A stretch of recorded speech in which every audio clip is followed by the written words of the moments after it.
شروع کرتا ہوں اللہ کے نام سے جو بڑا مہربان اور نہایت رحم کرنے والا ہے۔ ایک شخص حضور صلی اللہ علیہ وسلم کی خدمت میں حاضر ہوا اور عرض کیا، یا رسول اللہ صلی اللہ علیہ وسلم، میرے پاس مال ہے اور میرے باپ کو میرے مال کی ضرورت ہے۔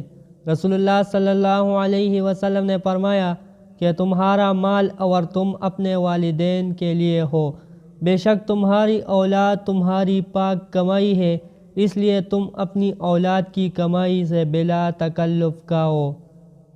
حضرت ابن عباس رضی اللہ تعالیٰ عنہ سے روایت ہے کہ نبی کریم صلی اللہ علیہ وسلم فرماتے ہیں، جو نیک اولاد بھی ماں باپ پر محبت بری ایک نظر ڈالتی ہے، اس کے بدلے خدا اس کو ایک حج مقبول کا ثواب بخشتا ہے۔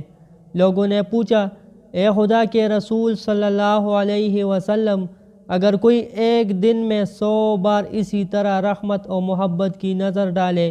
آپ صلی اللہ علیہ وسلم نے فرمایا، جی ہاں، اگر کوئی 100 بار ایسا کرے تب بھی خدا تمہارے تصور سے بہت بڑا اور تنگ دلی جیسے عیبوں سے پاک ہے۔ دوستو، اللہ تعالی ہمیں ان احادیث مبارکہ پر عمل کرنے اور اپنی زندگی کو سنوارنے کی توفیق دے۔